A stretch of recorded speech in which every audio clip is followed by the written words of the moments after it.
tous, je suis Amandine Perjot, responsable de communication du CNDB, mais également en charge du club Oui au Bois. Donc aujourd'hui, je suis ravie de vous accueillir pour cet événement co-organisé par le club Oui au Bois et la revue L'Architecture d'aujourd'hui. Donc on part sur un webinaire d'1h15, on va essayer de ne pas dépasser parce que c'est un grand sujet, qui est donc la mixité des matériaux en architecture. Pour ce webinaire, vous connaissez la musique. Pour que ça se passe bien, donc du coup, vous avez malheureusement tous participants vos sons et vos webcams de couper pour éviter tout bruit parasite. Mais par contre, on peut interagir directement via la petite bulle converser ou discuter pour chatter ensemble.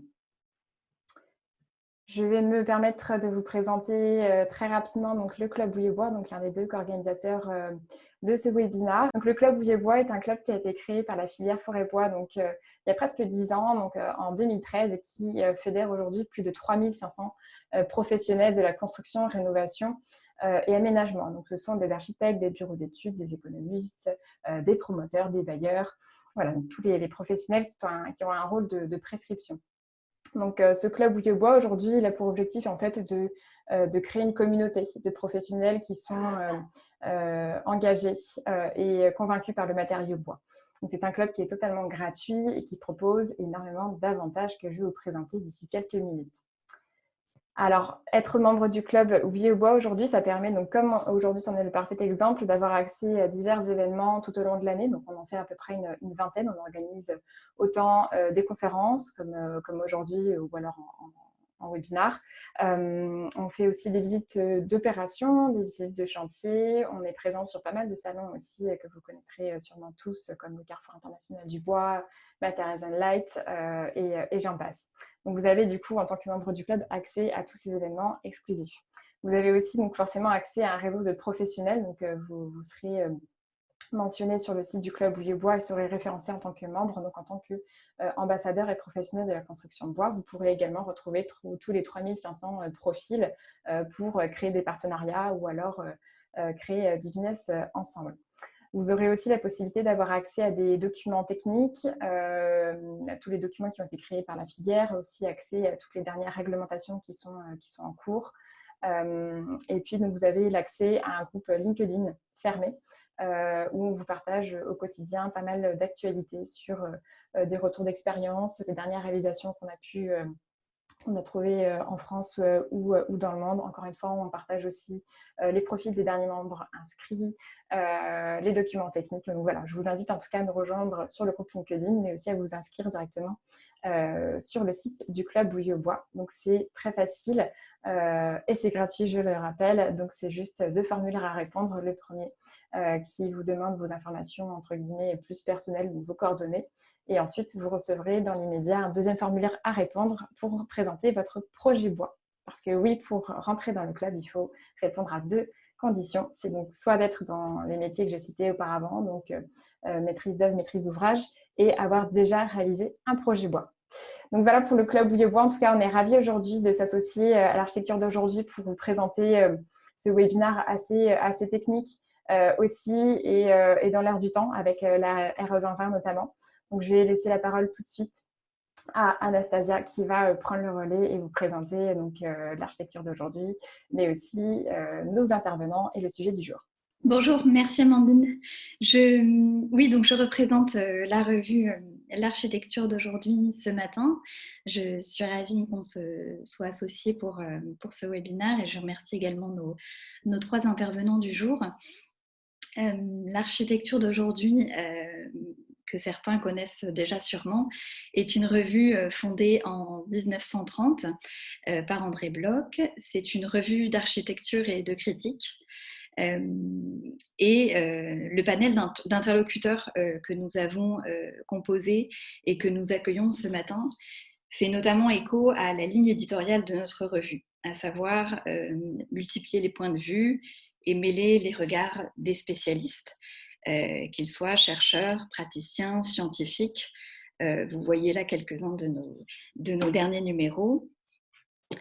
Et concernant le bois, André Bloch, donc fondateur de notre revue, aurait-il apprécié qu'on parle autant de bois ? Quoi qu'il en soit, le sujet est en tout cas aujourd'hui sur toutes les lèvres. des utilisateurs et évidemment des professionnels. La construction bois est parée de toutes les vertus. J'ai récemment lu qu'un intérieur bois pouvait améliorer notre système immunitaire, c'est dire. Et elle est notamment de plus en plus favorisée par une réglementation soucieuse des performances énergétiques. Cependant, cette construction bois doit-elle pour autant verser dans une sorte de purisme, un purisme du tout bois? Qu'est-ce qui rendrait ce matériau plus vertueux qu'un autre? Est-ce que ce purisme, qu'il soit du bois ou du béton, ne serait-il pas aussi contre-productif pour les réalisations? En parallèle d'une filière qui s'organise, comme on va le voir, il semble que le plus important reste finalement l'intelligence de la mise en œuvre. Les possibilités techniques du bois sont depuis longtemps éprouvées et aujourd'hui, son entrée dans des processus d'industrialisation reste capitale.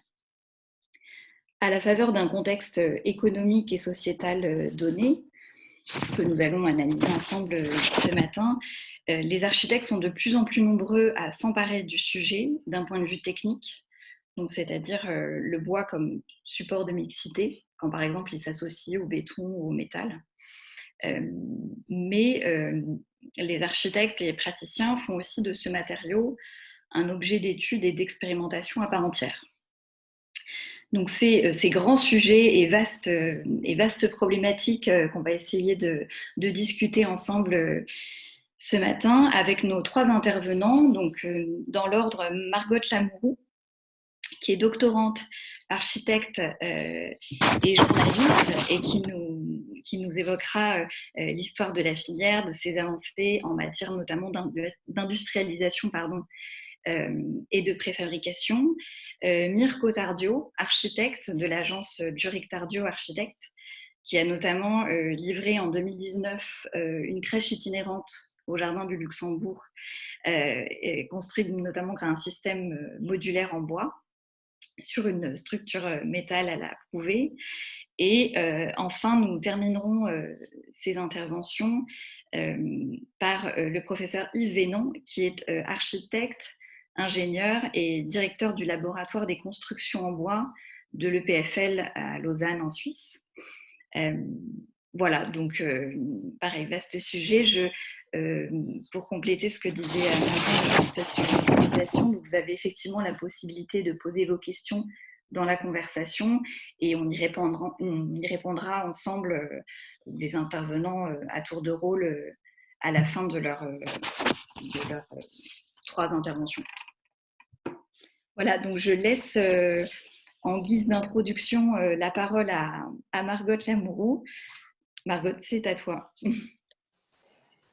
Bonjour à toutes et à tous et merci beaucoup donc à l'architecture d'aujourd'hui, au Club Bouille au Bois et au CNDB pour leur invitation et aussi aux membres du public.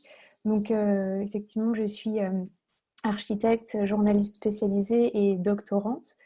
En fait, je réalise une thèse sur... Pardon, j'ai du mal à passer les slides. Donc, merci. Je réalise une thèse sur donc le rôle et la place des architectes dans l'organisation de la filière bois construction en France au sein du laboratoire Espace Travail de l'École d'architecture de Paris-La Villette, donc qui est spécialisé dans la transformation des pratiques professionnelles des acteurs de la ville, sous la direction d'une architecte sociologue qui s'appelle Véronique Biot et d'un architecte docteur qui s'appelle Stéphane Berthier. Et donc, c'est une thèse qui est réalisée en partenariat avec l'agence d'architecture parisienne Calc. Est-ce qu'on peut donc passer la slide, s'il te plaît, Amandine? Merci beaucoup. Et donc, en fait, aujourd'hui, je vais vous présenter voilà, un discours qui ne s'appuie pas vraiment sur mes recherches, mais j'ai essayé de couvrir donc, dans une large période les rapprochements entre la mixité des matériaux et l'industrialisation des filières, donc de la fin du 19e siècle à nos jours. Et donc, comme on a peu de temps voilà, pour parler de ces questions, s'il y a des historiens dans la salle, je m'excuse d'avance des petites approximations qui pourront être faites. Je vais commencer par vous parler d'industrialisation légère, ensuite d'industrialisation lourde, d'industrialisation ouverte, pour finir donc par l'industrialisation sous le regard des enjeux environnementaux actuels.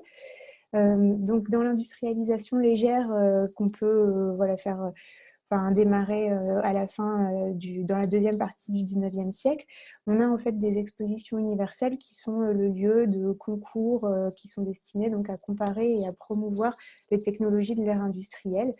Et donc on a besoin en fait de constructions légères, démontables et préfabriquées, notamment pour les colonies. On peut aussi citer les hôpitaux de campagne ou encore les lieux de villégiature modestes. Est-ce qu'on pourrait passer la slide? Merci beaucoup. Et donc en fait, on retrouve le bois et le fer qui sont donc à l'époque les deux principaux matériaux qui sont enseignés à l'école du génie.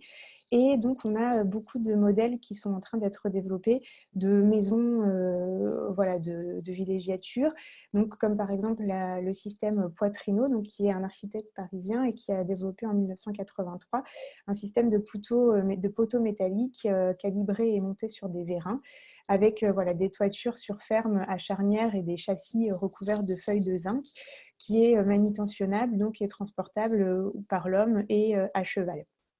À côté, on peut aussi citer, donc toujours en métal, le système hospitalier, donc qui lui est ici plutôt des arts militaires et qui propose en fait deux types de structures, soit des parois indépendantes, soit des structures tubulaires. Donc ici, on a l'exemple des parois indépendantes. Et en fait, l'objectif, c'est de créer des pièces uniformes, rectilignes, avec une facilité d'emballage et de transport, légères à manier et simples à assembler. Ce qui va donner lieu en fait à la baraque militaire. Si on peut passer à la slide d'après, merci. Donc pendant la Première Guerre mondiale, en fait, on cherche évidemment de quoi loger les soldats, et donc on a des modèles démontables de baraques, notamment en bois, qui est à l'époque le matériau donc le moins cher, et où on voit apparaître une vraie structuration de la filière. Donc, on a les systèmes Bernardo, Suard, Collet, Haute-Cœur, beaucoup de constructeurs en fait, qui travaillent ces éléments préfabriqués en bois. Et la baraque la plus utilisée, qui a été produite, je crois, au nombre de 11 000, donc a été créée par le sous-lieutenant Adrien. Et elle consiste en fait en un module de planche qui, triplé ou accolé par vis ou par pointe, crée des poteaux et des pannes qui s'emboîtent très simplement à l'aide d'outils du charpentier dont on dispose déjà, les équerres, les marteaux, etc. Et donc, en fait, il nous faut 3 camions mobiles et 18 à 20 hommes expérimentés pour monter ce type de cabane en une journée. Et donc, c'est intéressant de voir qu'on peut en fait former aussi les soldats à monter ce type de cabane. Et on parle de soldats exercés ou non exercés, donc il en faut une vingtaine pour exercer et on va dire 35 s'ils ne sont pas exercés. Donc ensuite, on retrouve aussi ce type de construction légère après les congés payés. Donc si on peut passer à la slide d'après, qui sont en fait, donc là j'ai retrouvé un concours qui a été lancé en fait par le sous-secrétaire d'État à l'agriculture à l'époque et la Société nationale d'encouragement d'utilisation du bois français, donc qui pourrait peut-être être un ancêtre du CNDB, pour valoriser en fait l'innovation et l'expérimentation autour du matériau bois. Et donc là, on cherche évidemment à avoir aussi des éléments standards, simples et reproductibles à mettre en œuvre facilement. Et donc, on cherche à offrir aux gens des lieux de villégiature. On a l'idée que cette cabane, on va pouvoir la transporter ou à la montagne ou à la mer. Et on est évidemment influencé donc, par le balloon frame américain qu'on a notamment participé à diffuser pendant la Première Guerre mondiale quand les soldats américains sont venus au front avec les Français. Et donc, avant de vous parler d'industrialisation lourde, je me permets de faire une petite parenthèse et d'avancer rapidement sur le bois, en fait. Donc, la charpente à la Philibert Delorme, elle préfigure l'industrialisation des éléments qui se poursuit évidemment entre deux guerres. Donc, on a différents systèmes comme le système Farco, qui a une forme ogivale avec des lamelles de bois boulonnées entre elles, ou le système que vous pouvez voir en bas à gauche, donc qui s'appelle Zollinger et qui est faite de pièces droites disposées en losange. Et en fait, on voit que ces recherches elles se poursuivent notamment dans la deuxième moitié du XXe siècle avec l'art de l'ingénieur. Donc, on a des ingénieurs comme Jean Prouvé, Robert Lourdin, qui s'emparent aussi de ces questions, et des nouveaux composants, donc comme les panneaux, on en parlera tout à l'heure, ou par exemple le bois lamellé collé, donc de ces matériaux composites pour créer avec le bois. Mais qui, en fait, va être, on va le voir, assez peu présent dans la période d'industrialisation lourde. Donc, cette période, si on peut voilà, changer la slide, merci. Elle a donc la volonté d'industrialiser le bâtiment qui part en fait des architectes modernes des années 30 et de la section française des SIAM. Et donc, elle s'adjoint aussi au progrès de la mécanisation lourde avec les bétonnières, les camions, les grues, les pelleteuses, etc. Et le béton et le métal sont aussi donc les matériaux constructifs mis en avant pendant cette période. Alors si on passe la slide d'après, en fait, on en parle beaucoup de cette industrialisation lourde à la reconstruction après la Seconde Guerre mondiale. La Seconde Guerre mondiale, on va le voir, mais elle existe aussi déjà, donc il y a aussi besoin de reconstruction après la Première, évidemment. Et donc voilà, là on a des besoins aussi forts de logement. Et donc, on a un des premiers exemples, en fait, tristement célèbre à la Muette à Drancy.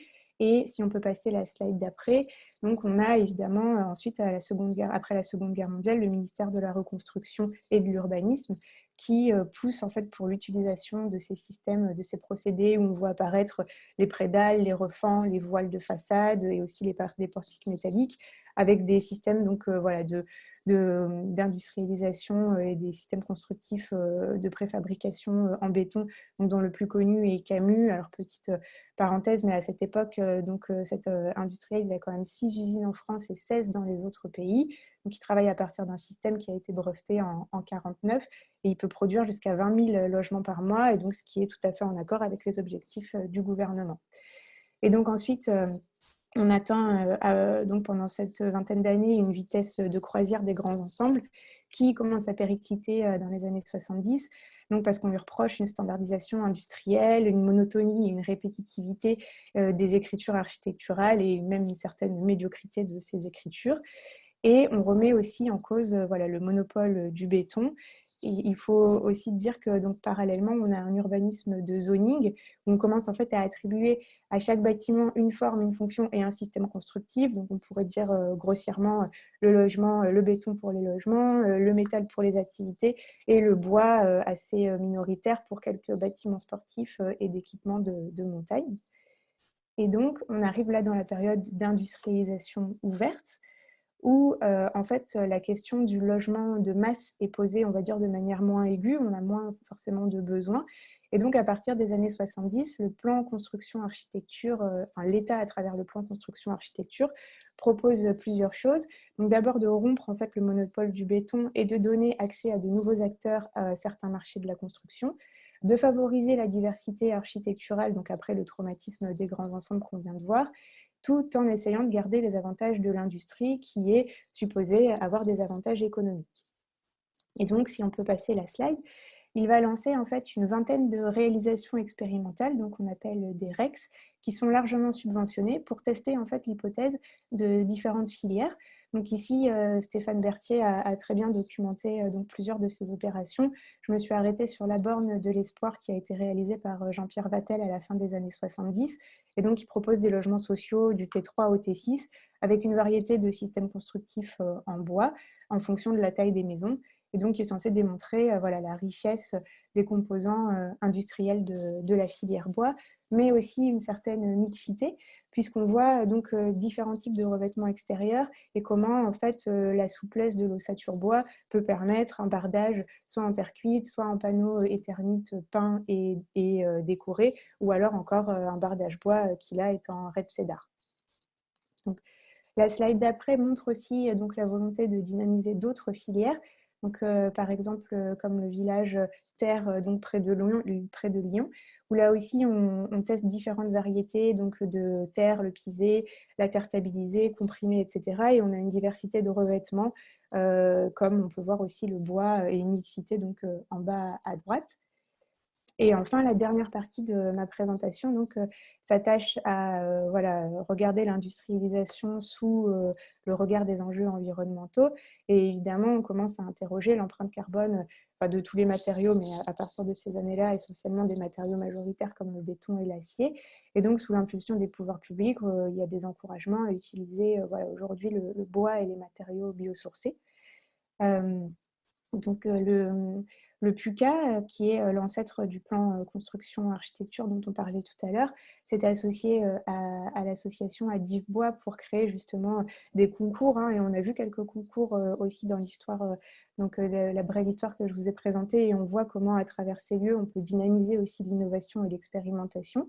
Donc, autour de la filière bois, mais finalement pas que. Et il y a aussi une grande mixité qui prend place parce que parmi cette dizaine de projets lauréats, le plus avancé s'appelle Wood Art et est situé à Toulouse. Et donc, en fait, vous pouvez voir que c'est très intéressant en termes de mixité parce qu'on a un socle donc, et une cage d'ascenseur en béton, des poteaux bois et des planchers en CLT, des poteaux métalliques en périphérie pour assurer la stabilité des tours latérales et aussi des FOB, donc des façades à ossature bois qui sont bardées de terre cuite locale. Et donc, aujourd'hui, on pourrait se demander pourquoi aussi la mixité elle est si fortement encouragée par la filière bois. Elle vient d'arriver en fait dans ces plans, dans l'établissement de ces plans d'action, le plan Ambition Construction Bois 2030 qu'on prend bien un point sur la mixité qu'on ne retrouvait peut-être pas dans les anciens plans d'action. Et ça peut aussi s'expliquer en fait par la volonté d'étendre des parts de marché. Donc on peut regarder la slide d'après. Les parts de marché de la construction bois, donc, qui couvrent quelques domaines, on va dire, de prédilection, comme les surélévations, les extensions, vous pouvez voir en bas à gauche, ou les bâtiments agricoles en bas à droite. Et en revanche, quand on regarde la typologie des logements collectifs, on voit qu'on a une assez faible part de marché, dont en fait une mixité prépondérante. Donc ça, ce sont les chiffres officiels et qui parlent aussi de cette mixité. Et donc, on voit aussi comment toutes les filières de construction ont un avantage à travailler ensemble autour de cette mixité. Je prends par exemple à la suite, donc dans l'avant-dernière slide, la filière aussi béton, qui, donc on voit, commence aussi à être remise en cause par des arguments d'empreinte écologique et qui peut aussi se retrouver, alors c'est pas encore vraiment le cas, mais concurrencée donc, par les voiles de CLT qui arrivent petit à petit sur le marché. Et donc on voit comment ces filières ont aussi intérêt à faire alliance pour trouver à répondre aux enjeux de la transition écologique. Et ah oui, pardon, il ne faut pas que j'oublie. Il y a ce guide sur la mixité des matériaux qui est paru, qui a été publié par l'Union des industriels et des constructeurs bois, qui offre quelques exemples de mixité intéressantes. Il est disponible en PDF ou en version papier sur demande. Et donc, ce que je voulais dire pour conclure cette présentation, c'était en fait de se demander, avec la dernière slide, s'il te plaît Amandine, merci. De se demander en fait quelle pouvait être la place en fait finalement des architectes dans cette mixité, et je pense qu'on va voir deux exemples au cours de ce webinaire. Et en fait si la mixité pouvait aussi permettre donc de sortir de cette approche par filière, de sortir comme Anastasia l'a dit d'un certain peut-être purisme ou dogmatisme, et de replacer les architectes dans une synthèse au sein du monde de la construction. C'est des questions qu'on peut peut-être aborder à la fin des interventions. Je vous remercie. Très bien, merci Margot pour cette présentation. Alors, je ne sais pas si Mirko Tardio va répondre à cette question que tu as posée à la fin de ta présentation. En tout cas, on l'écoute avec intérêt sur notamment ce projet qui a été en 2009 livré au Jardin du Luxembourg, mais aussi évidemment sur toute la démarche de l'agence. Mirko, on t'écoute.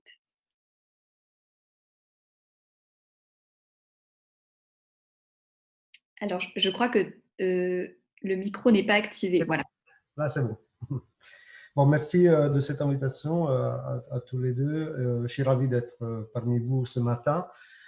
Il est vrai que ce qui est intéressant, là j'essaie de faire le lien assez rapidement entre le titre et la mixité des matériaux en architecture, et tout de suite en fait on se penche sur la préfabrication et sur la construction industrielle, en fait, qui n'a pas forcément un lien direct, en fait, en tout cas pas immédiatement.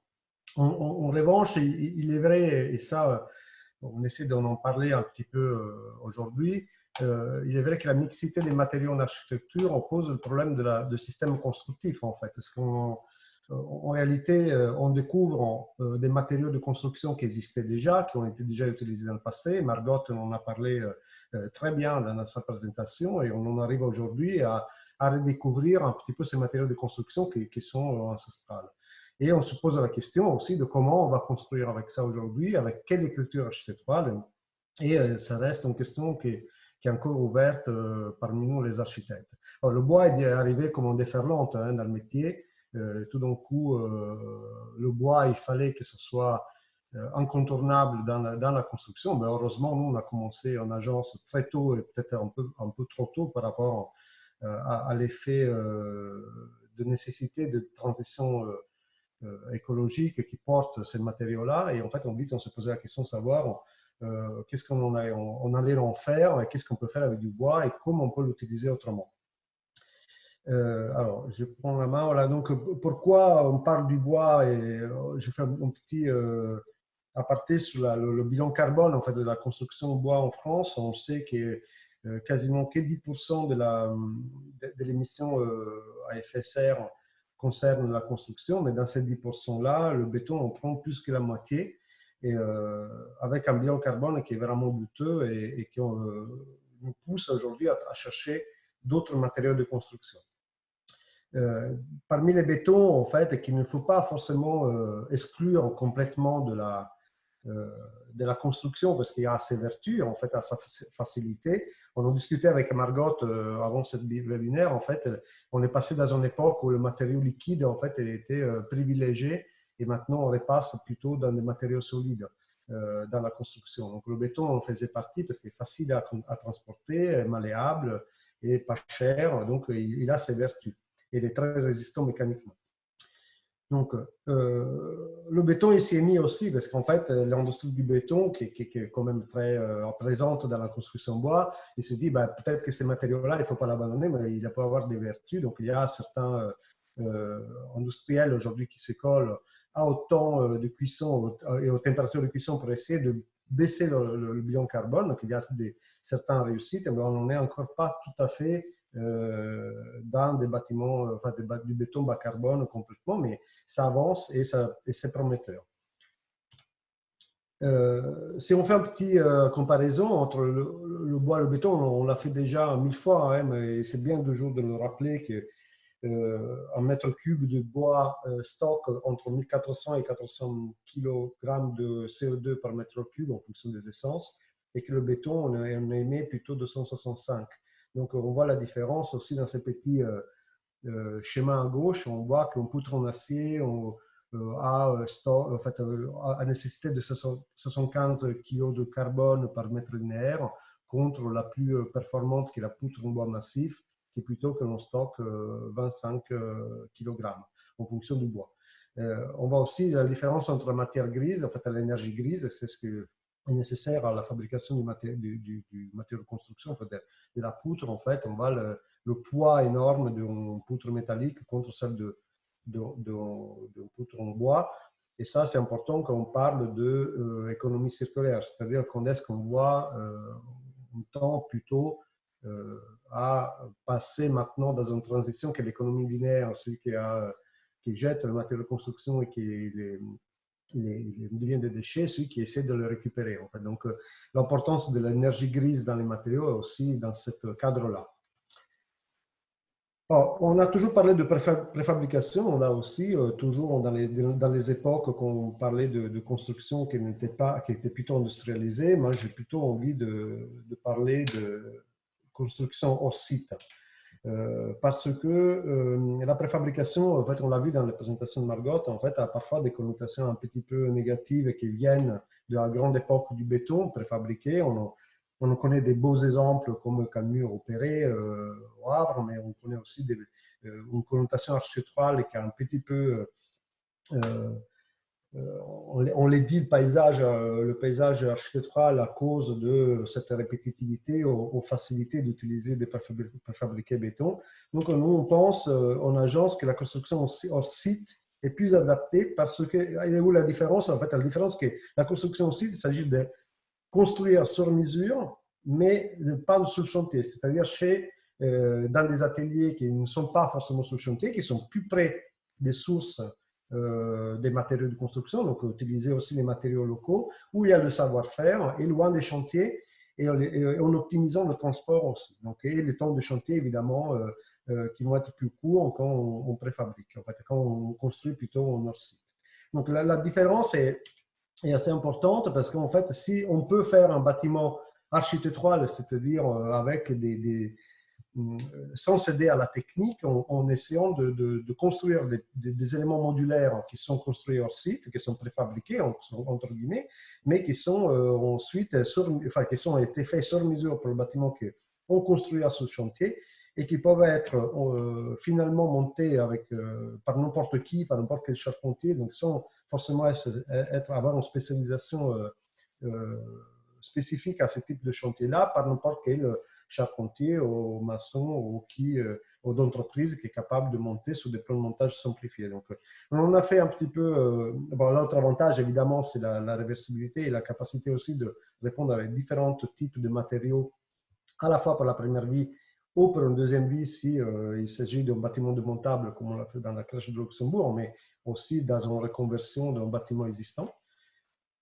Donc là, vite, je passe très vite sur les assemblages de structures, un peu ce qu'on a mis en place. Vous reconnaissez certainement le portique de Jean Prouvé, parce qu'on s'est inspiré très fortement, étant un peu le maître des bâtiments démontables. Et c'était un peu le sujet qui nous était posé dans les jardins de Luxembourg, mais aussi dans les sujets de construction au site, en atelier. Donc voilà, le portique métallique en structure primaire, donc on est dans la mixité des matériaux, des planchers bois qui sont des caissons qui sont apportés sur le chantier. Ensuite, on vient mettre des façades préfabriquées, finies, une usine, éventuellement les réseaux et quelques mobiliers fixes, et ensuite on grotte cela sans échafaudage pour une construction rapide sur le site.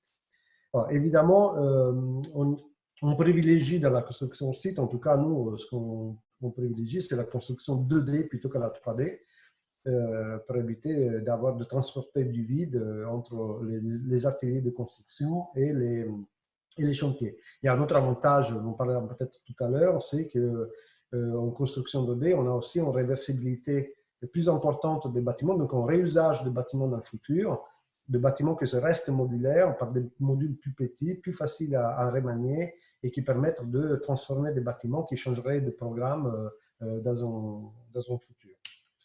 C'est ce qui est en question qu'on se pose beaucoup maintenant sur les bâtiments qu'on hérite maintenant du passé et qu'on doit reconvertir parce qu'on est obligé de construire moins, parce que le foncier est précieux, parce qu'on a besoin aussi de reconvertir notre patrimoine.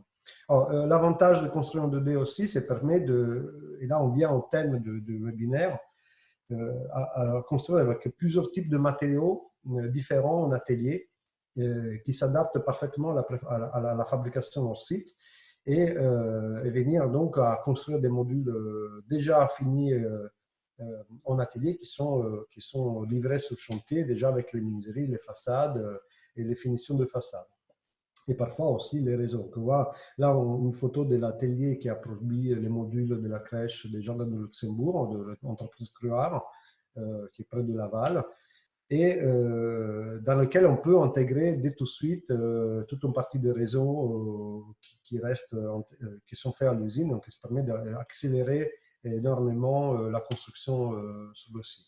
Alors, ce type de construction, comme on le voit dans cette photo d'atelier, s'adapte parfaitement à l'usage de tout un large panel de matériaux biosourcés, donc la paille ou le béton de chambre, qui est un matériau qui est extrêmement facile à trouver aujourd'hui en France, mais dont la filière n'est pas suffisamment développée à notre goût, parce qu'il a des vertus énormes en acoustique, en thermique et en masse aussi pour l'inertie thermique qui fait défaut dans la construction bois et qui pourrait être bien plus développé de ce qu'il est aujourd'hui. On peut préfabriquer aussi avec de la terre crue. Il y a une expérimentation suisse avec un bâtiment d'Herzog de Meuron chez Ricola, donc des modules construits en pisé et ensuite transportés sur le site et montés. Ce qui ouvre l'usage de matériaux biocarbone extrêmement large qui va des matériaux géosourcés comme la terre crue et la pierre, qui est aussi on expérimente en agence aujourd'hui comme des matériaux à construire au site, donc transportables ensuite sur le chantier, mais construits pas forcément en filière humide, comme on dit. Et ensuite, on s'ajoute le bois, la paille, le chaume, le béton de chanvre et toute une autre série de matériaux qui peuvent venir aussi aider à tout ce qui est la partie d'isolation thermique, qui est aujourd'hui extrêmement importante pour atteindre les performances thermiques des bâtiments dont on a besoin. Donc là, on a un petit panel. Un autre chapitre, en fait, qu'on parle un peu moins, mais la construction au site permet aussi d'alimenter mieux, enfin, d'utiliser mieux la filière du remploi. Sur un chantier, c'est compliqué aujourd'hui de faire fonctionner le remploi parce qu'on doit stocker sur place tout un tas de matériaux de récupération, alors qu'en atelier, on peut les trier beaucoup plus facilement, les stocker, attendre leur usage au moment venu et ne pas avoir à être encombré sur le chantier de tout un stock de matériaux qui seraient à réutiliser. Et en plus, ça permet aussi une transformation de ces matériaux qui est plus simple en atelier pour pouvoir les intégrer à des modules et venir à les utiliser ensuite sur le chantier. Donc, je passe vite sur la construction de la crèche de Luxembourg pour passer à un autre sujet qui ensuite Yves, je pense, développera bien mieux que moi, sur la problématique de la construction au site, et donc de la construction modulaire et la reconstruction sur le site du chantier. Donc là, c'est les photos de la construction de la crèche dans le jardin de Luxembourg. Donc, on voit le portique prouvé qui était pas en verre, vraiment que ce soit un rappel à ce type de structure qui permet de contremonter le bâtiment très facilement et venir à soulager les façades des sollicitations latérales. Ensuite, grouté par module. Alors, le site était très contraint, donc on est venu avec des petits modules dans cette chantier-là parce qu'il fallait se glisser entre les arbres et passer par un tout petit portail des jardins pour venir finalement les transporter et les manipuler avec juste 2 compagnons et un grutier qui ont monté le bâtiment en 45 jours seulement. Le résultat est celui-là, en fait.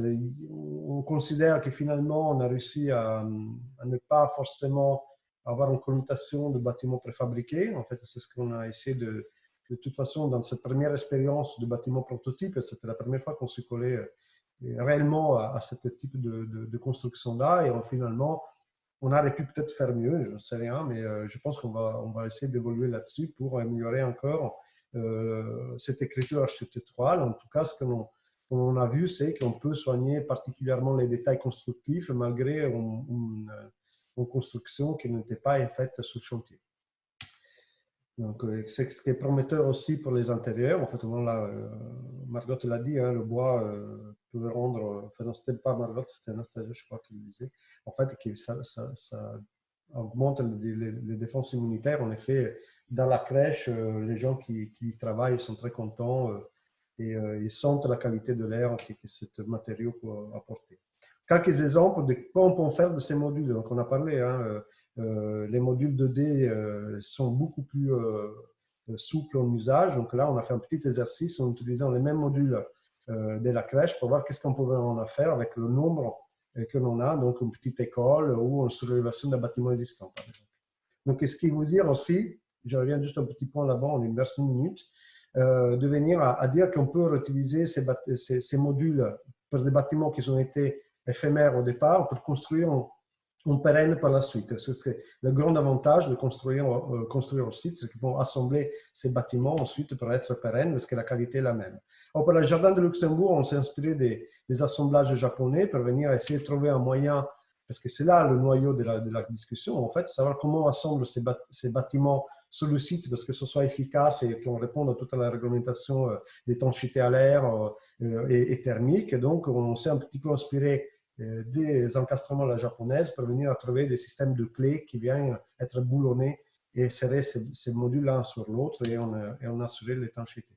En agence, du coup, on a décliné sur d'autres structures mixtes ce type de construction qu'on veut décliner depuis la crèche pour construire des bâtiments pérennes, comme quoi pour 3F en foyer, de jeunes travailleurs. Ensuite, en réhabilitation aussi, ça s'adapte très bien pour réhabiliter des bâtiments existants en les faisant des enveloppes nouvelles. Dès la construction mixte sur une ossature béton, donc en façade rapportée mais préconstruite en atelier, et venir ensuite à faire carrément bâtiment par 3F en ce moment à Sèvres pour un bâtiment complètement béton de chanvre préfabriqué. Et, en fait, préfabriqué, encore je le dis, mais c'est construction au site et construite et montée sur le chantier en chambre. Alors, la qualité aussi, ça va être bon. On a une grande souplesse si on utilise par exemple une structure primaire en poteau-poutre et pour venir ensuite à remoduler les logements et les faire évoluer dans le futur. Voilà, je vous remercie.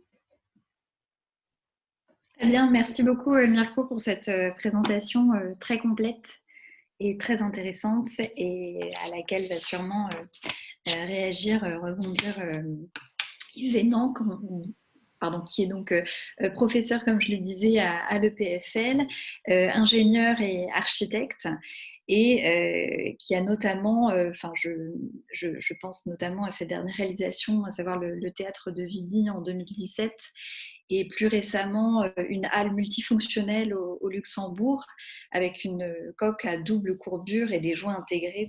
Donc une prouesse technique, je dirais, dont vous allez nous parler, entre autres, bien sûr. Je vous laisse la parole. Oui, merci beaucoup pour cette invitation et aussi pour les présentations précédentes. Je me relais aussi à Madeleine pour avancer les dias. En fait, ici, la souris ne fonctionne pas. Si vous voudrez bien prendre la dia suivante, s'il vous plaît. Alors, il est vrai que les thématiques abordées par Mirko Tardosio nous intéressent beaucoup. Alors, je remercie d'ailleurs pour avoir soulevé toutes ces questions. Ça me permettra également de passer plus rapidement quelques dias pour peut-être nous concentrer sur notre échange. C'est vrai que la préfabrication dans la construction en bois est un élément clé, le pré-équipement aussi, comme cela a été montré. Ici, je montre un premier bâtiment qui a été construit par mon bureau d'études en Belgique en 2009. C'est un bâtiment public. Et on voit bien que les panneaux en bois peuvent être assemblés et désassemblés. Ici, ils sont encore connectés à l'aide de plaques métalliques qui peuvent donc déboulonner. C'est quelque chose qui nous a fait réfléchir. La suivante, s'il vous plaît. On a par la suite alors utilisé en fait ces panneaux structurellement intéressants pour l'ingénieur afin de répartir les efforts dans leur surface, c'est-à-dire que on a vu ici dans les présentations précédentes des systèmes poteau-poutre qui ont le désavantage de concentrer des efforts justement dans l'injection entre les éléments de section prismatique. L'avantage de travailler structurellement avec des panneaux, c'est qu'on peut distribuer les efforts de façon beaucoup plus homogène dans les surfaces et du coup, le long des arêtes. Ici, vous voyez en fait une charpente du Parlement vaudois à Lausanne qu'on a livrée en 2016 avec l'architecte Atelier Cube. Et là, on a pu prendre des efforts très importants. La suivante, s'il vous plaît. Alors, je pense que cette proposition du webinaire est très intéressante et comme vous l'avez dit, Anastasia, de mêler en fait le regard des spécialistes. Je pense que est sous-jacent au titre mixité aussi la mixité de compétences et le fait que nous devons repenser nos flux de travail. La suivante, s'il vous plaît. J'ai structuré alors à l'EPFL à Lausanne mon laboratoire ouvert et nous nous sommes intéressés particulièrement également à la fabrication. Peut-être on pourrait dire et reprendre plus tard dans nos discussions que la question du matériau historiquement est une question difficile et qu'elle a été souvent reléguée en fait aux entreprises, à l'industrie de façon générale. Et l'architecte, lui, s'est davantage intéressé aux questions formelles ou à des phénomènes conceptuels liés à la philosophie, à la géographie, etc. Donc ici, un questionnement qui est autour du rôle de la technicité à travers l'histoire lié à une nouvelle logistique de construction. La suivante, s'il vous plaît. On peut passer assez rapidement. Nous sommes intéressés d'abord en fait à des outils qui nous permettent de mettre en forme le bois différemment. La suivante. Et nous avons passé pas mal d'années à valider la notion d'assemblage qui a été aussi mentionnée par M. Tardio ici avant, c'est-à-dire qu'il est essentiel en fait de contrôler la logistique des assemblages pour arriver à quelque chose d'efficace. La suivante.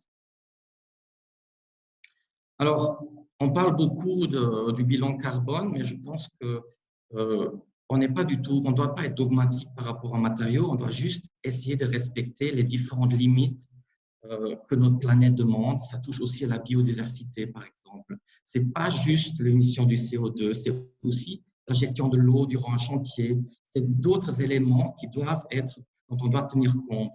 Particulièrement par rapport au bois, la filière est toujours divisée en deux tronçons, celui de la construction et celui de la gestion forestière. Et donc, c'est quelque chose qui est un peu artificiel, en fait, si vous voulez, lorsqu'on regarde de façon holistique les limites de notre planète. La suivante, s'il vous plaît. Alors, ça, c'est une dia qu'on vient de voir dans la présentation précédente. Je pense que les matériaux de construction polluent et on doit les regarder sous cet angle. Le bois, en comparaison par rapport au béton et à l'acier, a un bilan positif de carbone. La suivante, s'il vous plaît.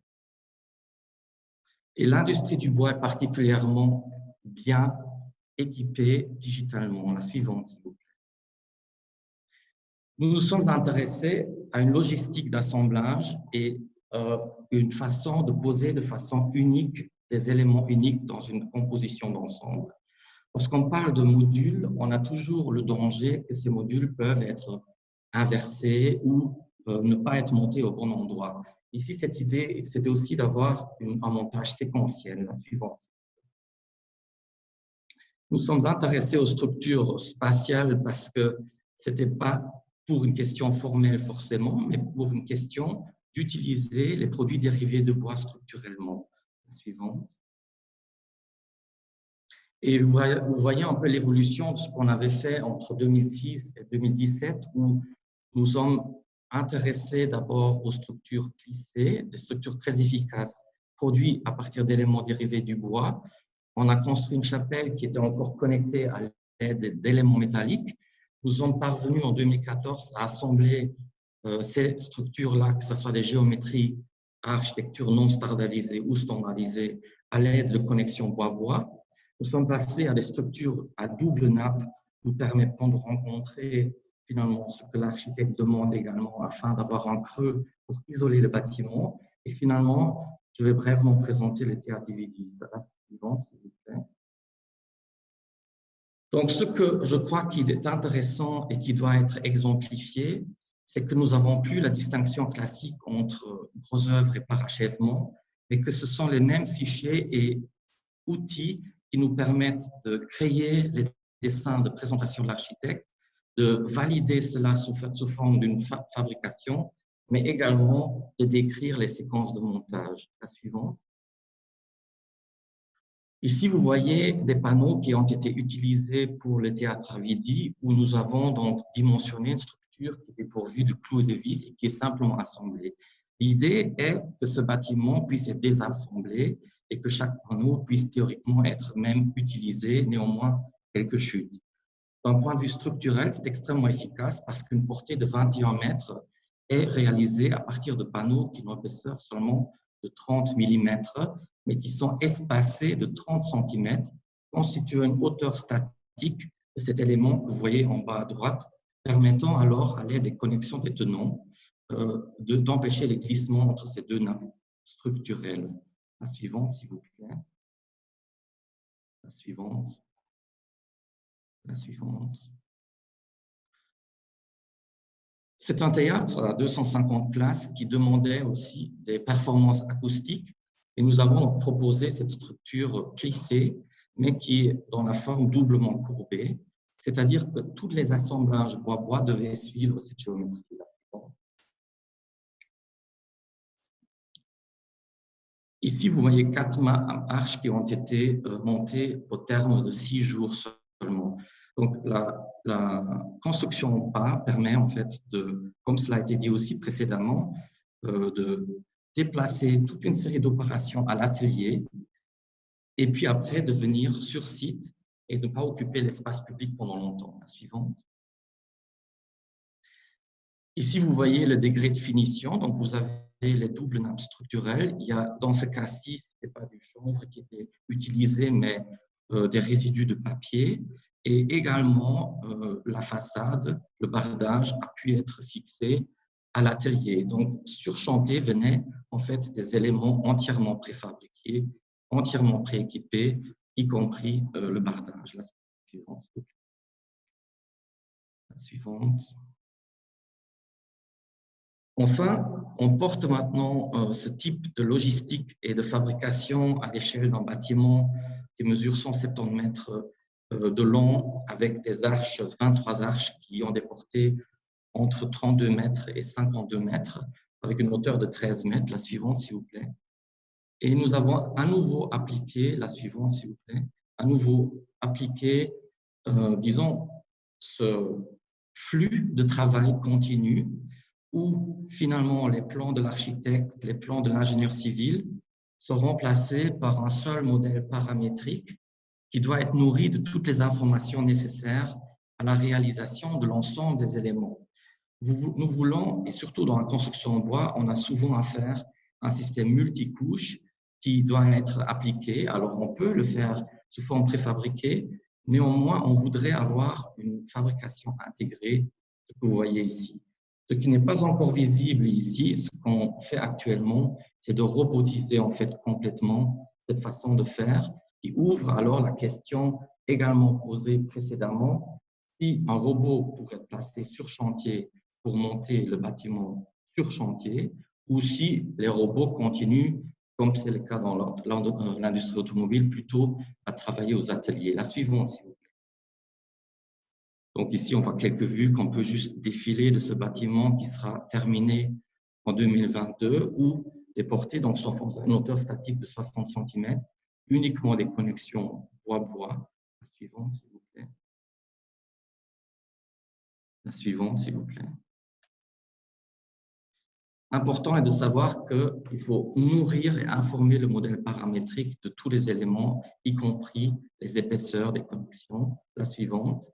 Permettant alors à l'ingénieur structurel d'utiliser le même modèle paramétrique pour affecter aux connexions en tenant, par exemple, les semi-rigidités nécessaires afin de déterminer un dimensionnement d'ensemble et de limiter, comme c'est toujours le cas dans les constructions en bois, les déformations en fait.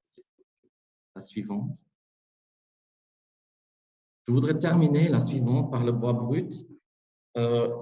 Cette recherche nous a aidé à appliquer les produits dérivés du bois qui ont toujours le désavantage qu'on perd beaucoup de chute en produisant ces panneaux et on doit aussi coller ces éléments ensemble. C'est aussi le cas pour le CLT où nous utilisons toujours de la colle.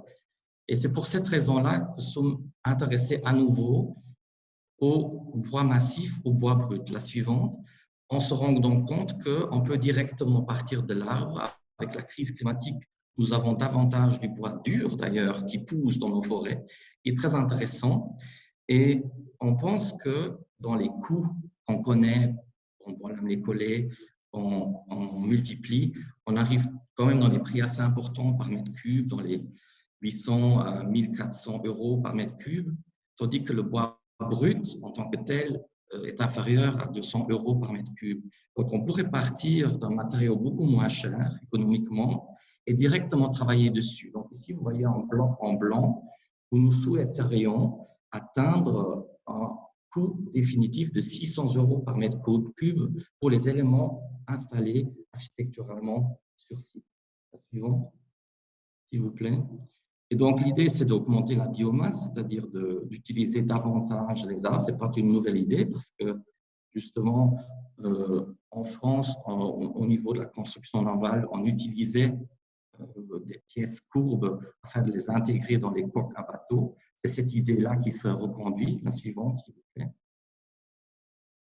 Et nous avons maintenant développé à Libois un outil qui décrit le chemin de travail complet entre le descriptif géométrique de chaque panneau et de ses connexions, et ce, à l'intérieur de l'espace de travail, que ce soit une machine à découpe automatisée ou un robot.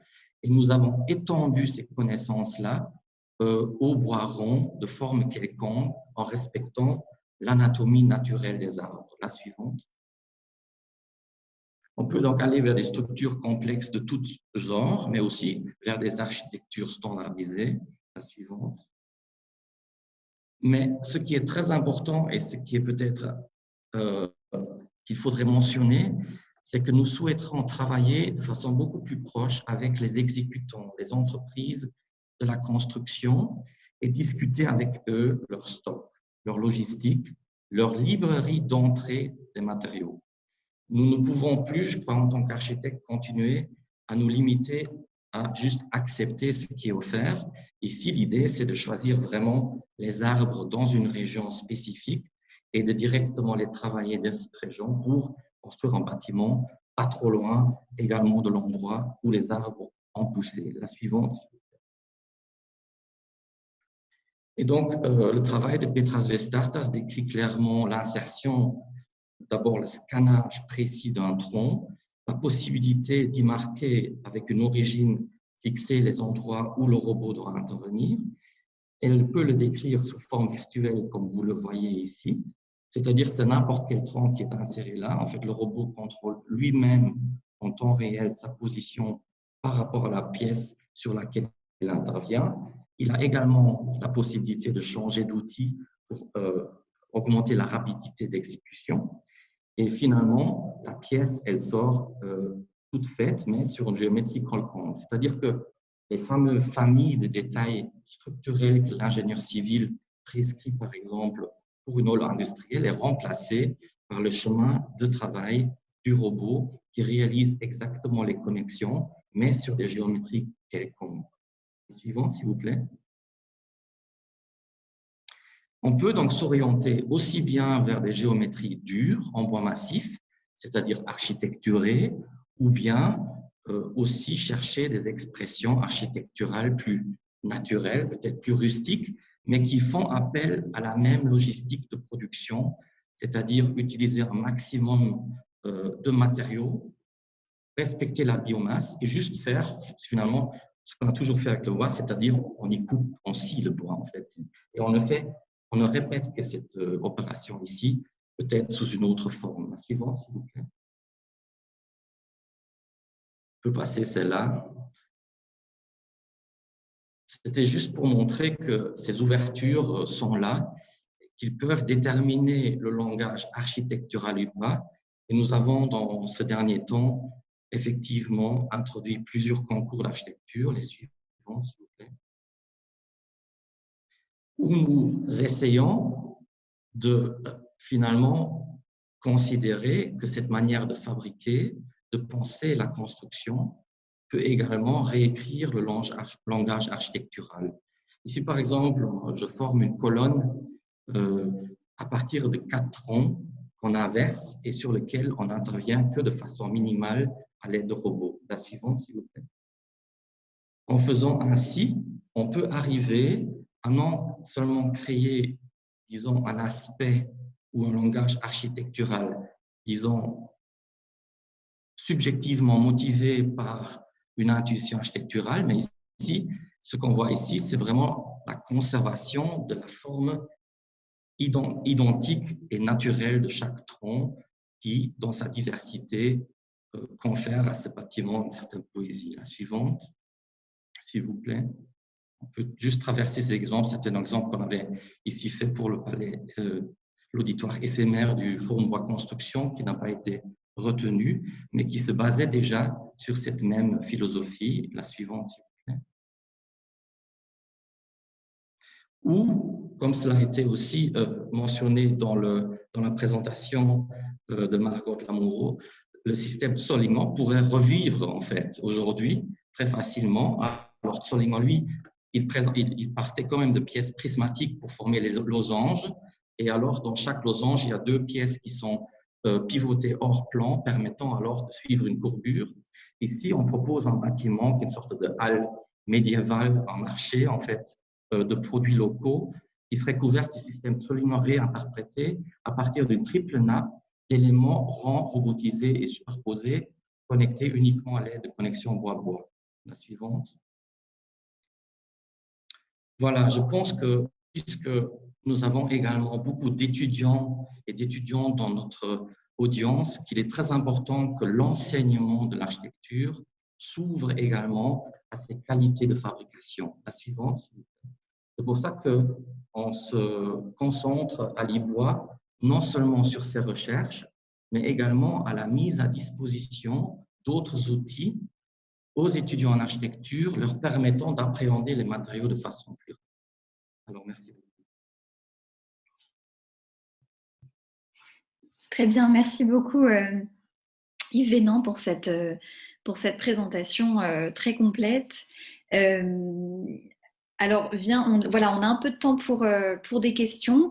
Je crois qu'il y en a peu dans le chat. Si, voilà, j'en vois quelques-unes. Alors, il y a eu des questions sur des PDF, mais vous retrouverez tout ça dans le chat. Je vais commencer peut-être dans l'ordre. Je vois que M.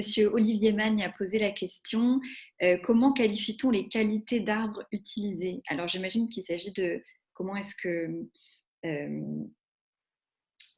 qu'on voilà, quelles sont les qualités d'un arbre alors que ce soit peut-être pour les recherches de Yves Vénan ou pour une construction hors site, Mirko Tardio. Je ne sais pas si vous voulez répondre à cette question. Je peux répondre aussi si c'est souhaité, oui. Oui, je vous en prie.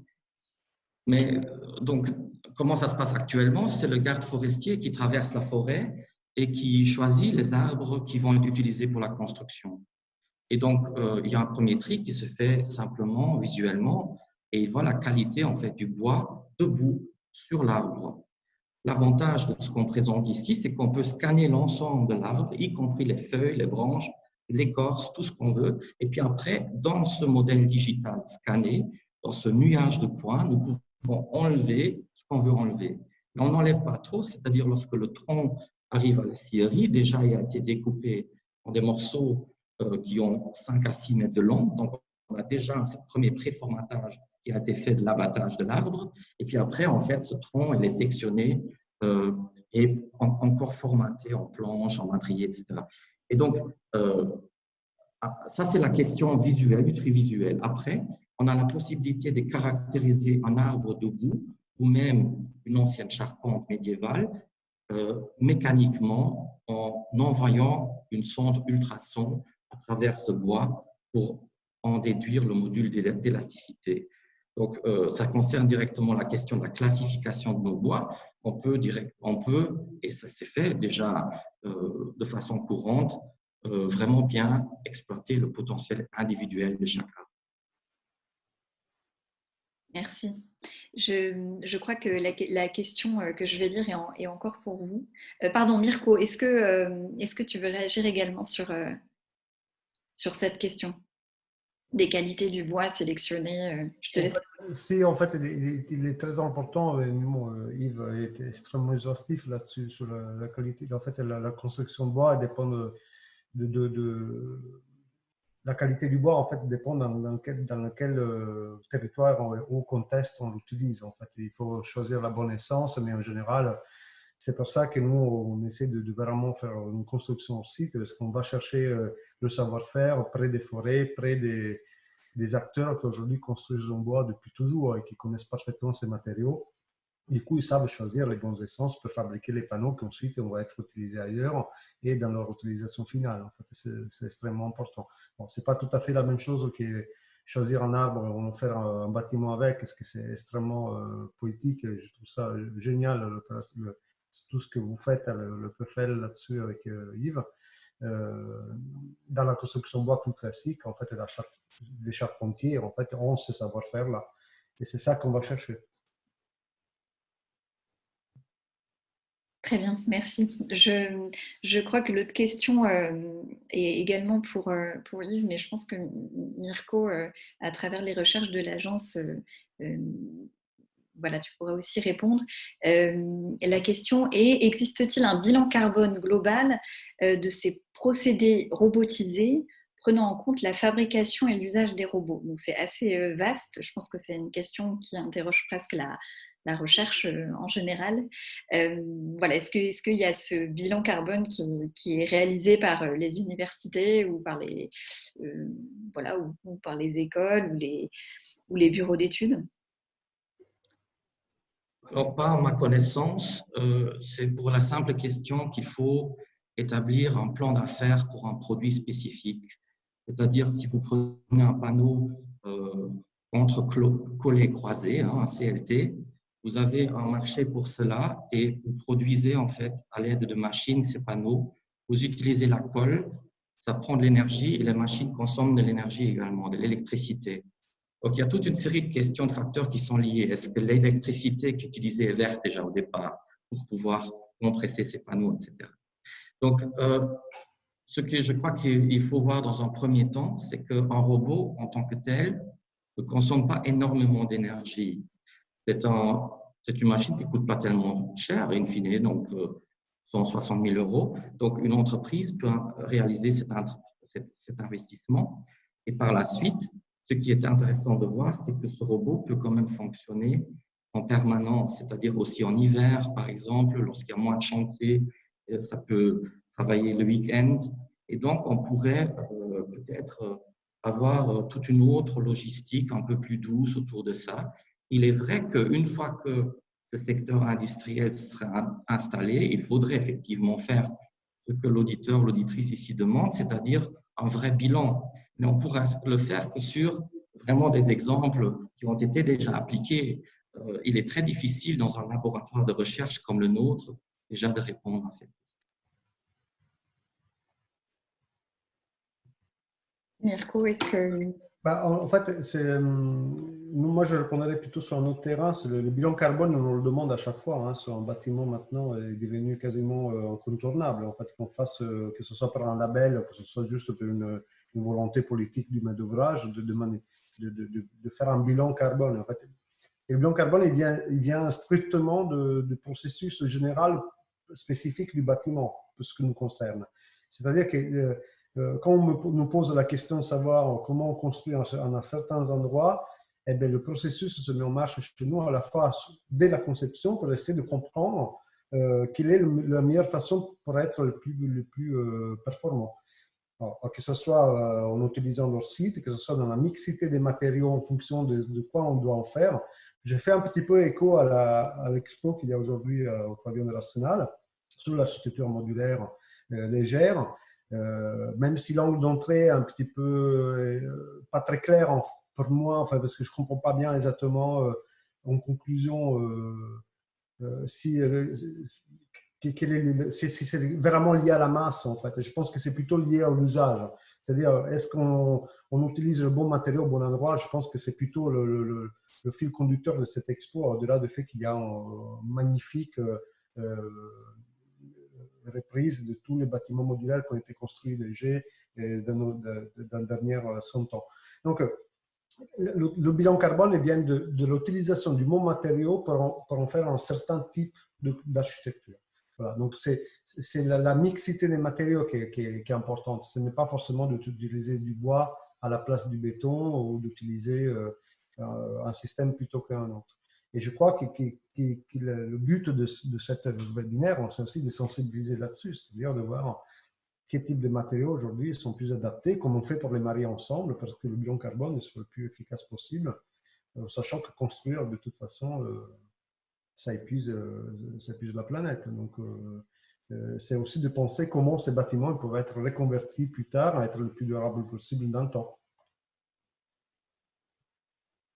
Merci.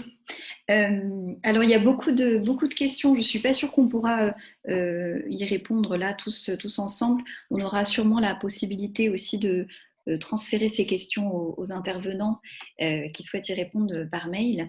Je terminerai peut-être juste par une question qui a été posée et qui est aussi qui permet à chacun d'y répondre, c'est à savoir un petit peu sur sur la culture architecturale en fait, que toutes ces innovations impliquent. Est-ce que peut-être Margot aussi tu pourrais participer, c'est-à-dire que est-ce que ce savoir-faire technique, alors je parle de mixité mais aussi évidemment de prouesse technique comme on l'a vu avec la robotique, est-ce que c'est un savoir-faire qui a été retiré des architectes ou est-ce que les architectes sont plus frileux à l'idée de se lancer dans des expérimentations techniques avec le bois, mais aussi avec la mixité, comme on l'a vu. Voilà, est-ce que c'est une culture architecturale qui est en cours?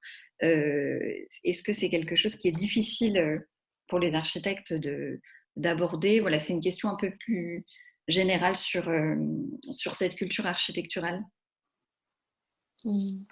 Oui, merci pour la question. C'est vrai que moi, ce qui m'intéresse à travers ces processus de filière, c'est de justement regarder en fait les marges de manœuvre qui sont propres à chaque acteur. Et c'est vrai que dans des filières qui peuvent être très industrialisées, comme le béton ou l'acier, on a, et même parfois la construction bois, un vrai savoir-faire de l'ingénieur. Que voilà, les architectes au niveau de la construction bois essayent aussi de se réapproprier petit à petit. Et ce qui est aussi valable dans les filières de matériaux qu'on dit aussi émergentes, comme je pense par exemple aux cratères et donc ces architectes qui essayent de se réemparer aussi les techniques constructives d'un matériau ancestral, ou la démarche de Gilles Perrodin voilà, qui replace aussi l'architecte dans les règles de construction actuelle en pierre. Et je trouve qu'il y a une des questions qui a été posée dans le chat qui est aussi assez intéressante dans le sens où est-ce que finalement c'est aux architectes de s'adapter à ces systèmes constructifs et voilà, d'essayer de faire avec, ou est-ce que finalement les compétences de conception peuvent influer sur les systèmes constructifs pour essayer de les transcender à travers l'innovation et l'expérimentation. Et je trouve que c'était des exemples et des démonstrations qui ont très bien été faites par les travaux de Mirko et de Libois et d'Yves Vaillant. Est-ce que Mirko, Yves, vous voulez répondre sur sur cette question? Je vais répondre rapidement. En fait, oui, on est quand même, on a une grosse pression architecte maintenant.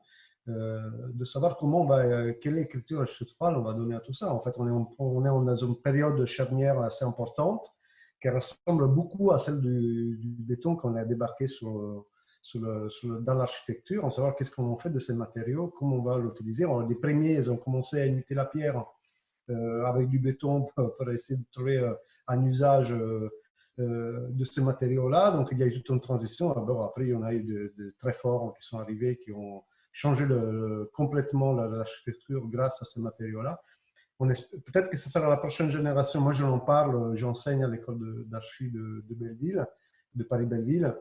J'en parle tous les jours aux étudiants en disant c'est vous la génération que vous avez digéré tout ce qu'aujourd'hui on est en train de mettre en place et que vous serez capable d'utiliser ces matériaux le plus pertinemment possible, en trouvant aussi une nouvelle architecture qui va avec. Alors, il y a un autre sujet qu'on a abordé un peu moins, c'est les réglementations aujourd'hui qui sont très frileuses, plus que les architectes, je dirais, là-dessus, et qui nous contraignent sur le type de matériaux qu'on peut utiliser. Et en France, plus qu'ailleurs, peut-être pour répondre à une des questions qui s'est posée dans le chat, mais en fait, je pense que la réglementation aujourd'hui nous empêche un petit peu de nous exprimer parce on est limité dans les lectures, on est limité dans les expressions de certains assemblages qui ne sont pas possibles pour l'incendie, pour la thermique, et qu'on cumule tout, l'acoustique. Et quand on cumule tout, en fait, on revient un petit peu à s'uniformiser. On l'a vu tout dernièrement dans le panorama architectural aujourd'hui. On revoit énormément cet exosquelette qui apparaissent un peu partout en bois. Moi compris, j'en fais partie aussi, parce qu'en fait, finalement, on se retrouve à devoir faire des bâtiments enveloppes plutôt structurellement solides et bien étanches et bien résistants. Et après on rapporte un petit peu de structure légère en façade qui nous permet de créer des espaces extérieurs, certes. Mais voilà. Donc on se pose la question. On n'est pas encore sorti de l'auberge, je crois.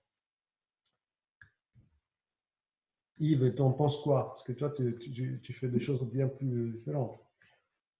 Oui, alors, oui, c'est une question importante. C'est vrai qu'il fut une époque où, lorsqu'un un architecte s'intéressait à un matériau, on avait l'impression que ça l'empêchait d'assumer sa véritable tâche, en fait. Et ça, voilà, d'ailleurs, le webinaire que vous organisez s'intéresse à la performance du matériau, mais aussi au discours architectural, où le matériau n'est plus limité à comme un médium de représentation, en fait. Non, on s'intéresse aux matériaux de façon diverse. Alors, peut-être par rapport au titre du webinaire Mixité des matériaux, j'aurais tendance à mettre l'accent sur le terme matériaux quand même plutôt que mixité et questionner les différents matériaux que l'architecte utilise pour développer son langage architectural.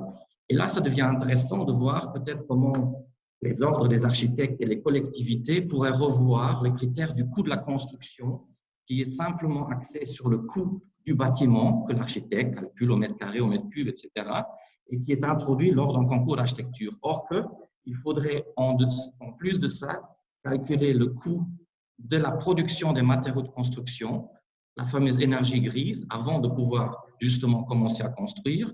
Et il faudrait aussi considérer le coût après la vie du bâtiment, du bilan carbone qu'ont les matériaux utilisés dans un bâtiment qui a vécu sur la planète. Et lorsqu'on ferait ça, on aurait une discussion beaucoup plus saine autour des matériaux que les acteurs de la construction utiliseraient. Ici, Mirko Tartio a montré à la fin de sa présentation toute une série de matériaux très intéressants, le chanvre, les toitures en chaume, tous ces éléments-là pourraient avoir un impact beaucoup plus fort sur l'expression et le langage architectural, et même l'intérêt des architectes pour ce genre de choses, qui, avec leur innovation, vont pouvoir porter ça beaucoup plus loin, mais dans un cadre peut-être technologique beaucoup plus précis, spécifique, et dans un objectif environnemental plus concret. Pour terminer, on voit que l'Union européenne, quand même, lie la question climatique à la construction en bois. C'est comme intéressant. Ça fait quand même beaucoup de temps avant que ça soit fait, donc je m'en réjouis.